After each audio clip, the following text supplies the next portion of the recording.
Aku sih berharapnya Kim Bum di sini nggak jadi peran jahat ya. Assalamualaikum Cinggu. Hai guys, balik lagi di Easy Room TV. Gimana kabar kalian? Sehat-sehat selalu kan? Kali ini aku bakalan bahas drama Law School. Drama ini cukup banyak di request juga loh di channel aku. Tetapi karena drama ini cukup sulit, jadi aku butuh waktu untuk mengumpulkan data-datanya. Kalian tahu kan drama ini diperankan oleh Kim Bum. Siapa sih yang nggak tahu Kim Bum? Dan sudah tayang di JTBC tanggal 14 April 2021 kemarin. Drama ini hadir setiap hari Rabu dan Kamis jam 21.00 waktu Korea Selatan. Dan drama ini bergenre thriller dan crime.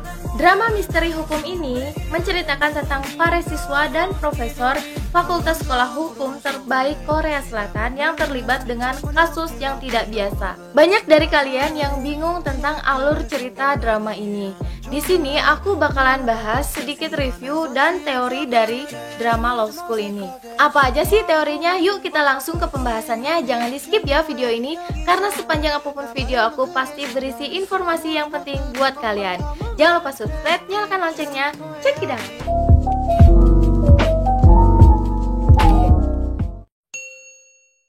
Sedikit aku review tentang drama Law School ini. Drama ini terbilang keren karena dari awal episode 1 kita sudah diajak berpikir tentang apa yang terjadi. Hanya saja karena ini adalah drama hukum, banyak istilah-istilah hukum yang menurut kita sebagai orang awam itu sulit untuk memahaminya. Ditambah lagi kita sulit untuk membedakan timeline di drama ini karena transisi dari perpindahan tahun dan perbedaan tahun tidak ada perbedaan warna seperti drama-drama pada umumnya.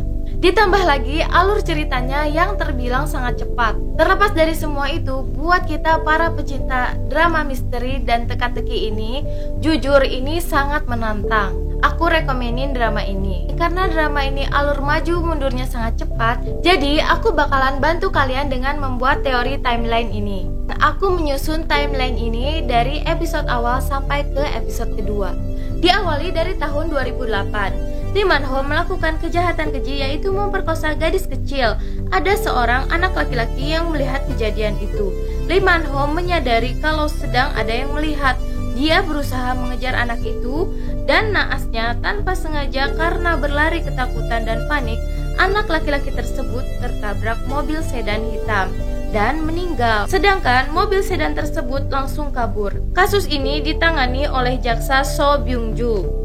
Di kasus Lee Man-ho ini ada dua kasus yang terjadi. Pertama, pemerkosaan di bawah umur dan tabrak lari.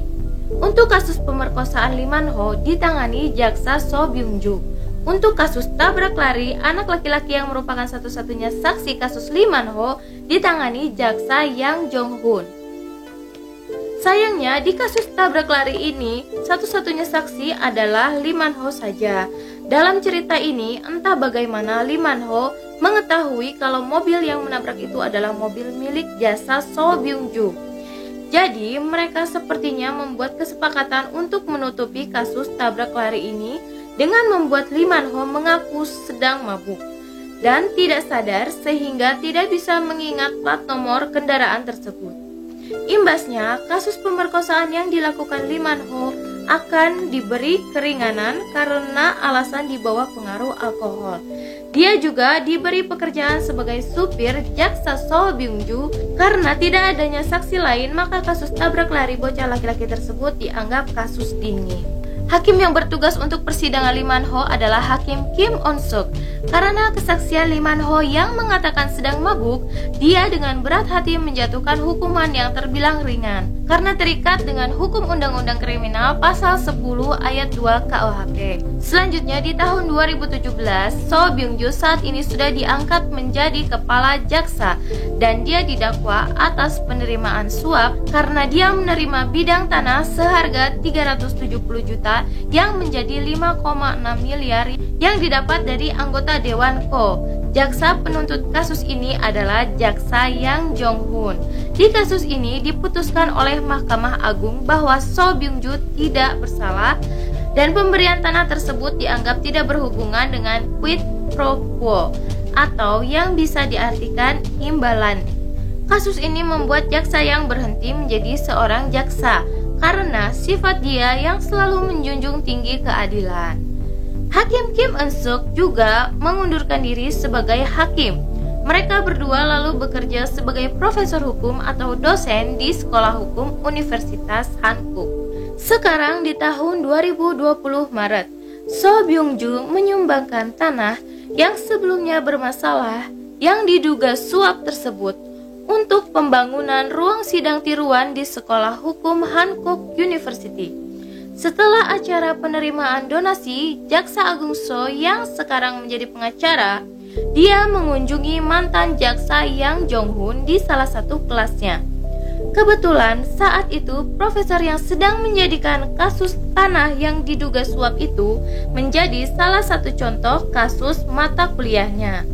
Di sini kita bisa lihat ketidaknyamanan antara Profesor Yang Jong-hun dengan So Byung-ju dampak dari kasus sebelumnya. Dalam kelas tersebut terlihat juga Han Jun-hui, keponakan So Byung-ju yang merupakan siswa baru di mata kuliah tersebut. Dia siswa yang bisa dibilang paling pintar karena berhasil lolos ujian kedua yudisial.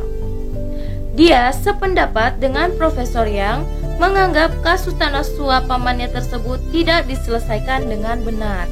Secara diam-diam, dia membuat petisi untuk menolak So Byung-ju yang diangkat sebagai profesor di universitas tersebut karena sumbangannya, yang disamarkan sebagai pengumuman belajar kelompok di papan buletin. Hal itu pun disadari dekan dan dikasuskan ke jalur hukum oleh universitas karena Han Jun-hui dianggap melakukan tindakan pencemaran nama baik dan fitnah. Tidak lama kemudian, Lee Man-ho yang sudah bebas mendatangi kelas pertama mantan hakim Kim Eun-suk yang sedang hamil untuk meminta pertanggungjawaban atas putusannya terhadap kasus Lee Man-ho sebelumnya. Sampai saat itu, Profesor Kim Eun-suk sangat menolak dan mengecam pembebasan Lee Man-ho. Karena tekanan dari Lee Man-ho, Profesor Kim Eun-suk mengalami stres dan akhirnya mengalami pendarahan dan dilarikan ke rumah sakit. Profesor Yang Jong-hun mengetahui hal itu dan akhirnya berusaha mengkonfrontasi Lee Man-ho terkait ingatan tentang plat nomor kendaraan dalam kasus tabrak lari Profesor Yang Jong-hun yang belum terselesaikan. Sekarang 2020 bulan Oktober, di tengah sidang buatan, Profesor So mengalami pusing dan meminta rehat sejenak. Namun naasnya Profesor So meninggal di ruang tunggu seperti yang kita tahu di awal film. Saat yang bersamaan, Profesor Yang Jong-hun menerima hasil rekaman video CCTV yang berhubungan dengan kasus tabrak lari tersebut.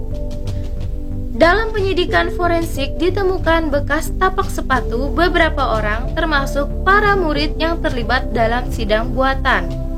Karena beberapa bukti pendukung mengarah ke Profesor Yang, maka Profesor Yang Jong-hun dianggap tersangka dan ditangkap polisi.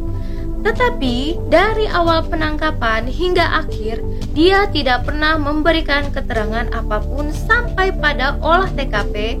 Dia baru mengungkapkan bahwa yang dimasukkan ke kopi adalah gula untuk menolong So Byung-ju. Dan ditemukan potongan ornamen kacamata So Byung-ju di bawah tangga yang mengindikasikan dia telah terjatuh dari tangga. Saat itu, Profesor Yang seketika langsung mencurigai Han Jong-hui. Gimana? Udah jelas belum timelinenya? Di sini kita semua masih bingung siapa yang baik dan siapa yang jahat. Karena untuk menentukan siapa yang baik dan siapa yang jahat masih terlalu dini di awal film. Aku sih berharapnya Kim Bum di sini nggak jadi peran jahat ya. Kalian juga pasti berharap yang sama. Gimana menurut kalian? Jangan lupa komen di bawah ya. Itu tadi pembahasan lengkap tentang review dan teori timeline yang ada di drama Law School. Mudah-mudahan dapat membantu kalian. Kalau ada teori lain menurut kalian, jangan lupa komen di bawah. Segitu aja dulu dari aku. Jangan lupa subscribe, nyalakan lonceng notifikasinya. Sampai ketemu di video aku selanjutnya. Kerom, kamsahamnida.